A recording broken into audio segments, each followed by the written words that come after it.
السلام علیکم سامعین، 30 ربیع الاول کی تاریخ شروع ہو چکی ہے، 22 ستمبر ہے۔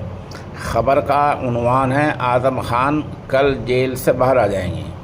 تفصیل یہ ہے کہ سماجوادی پارٹی کے رہنما جناب اعظم خان جیل میں بند ہیں اور کل صبح منگل کے دن 8 یا حد 9 بجے تک ان کا جیل سے باہر آنا تقریباً یقینی سمجھا جا رہا ہے۔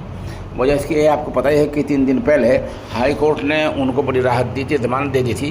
اس کے بعد MPMLA کورٹ نے بھی تاریخ پر کوئی بڑی کارروائی نہیں کی ہے، بلکہ کچھ ایسا کیا ہے کہ اگلی تاریخ لگا دی ہے، جس کا مطلب عام طور سے یہ ہوتا ہے کہ اس بیچ ان کی ضمانت مان لی گئی ہے اور ضمانت ہو گئی ہے۔ دیر کہاں لگ رہی ہے؟ ضمانت کے جو کاغذات ہیں وہ جیل پہنچ چکے ہیں اور ان کی تصدیق ہوتی ہے ضابطے میں، اس تصدیق میں دیر لگ رہی ہے۔ کل تک وہ تصدیق ہو جائے گی اور انشاءاللہ العزیز صبح 8 یا 9 بجے تک جناب اعظم خان جیل سے باہر آ جائیں گے۔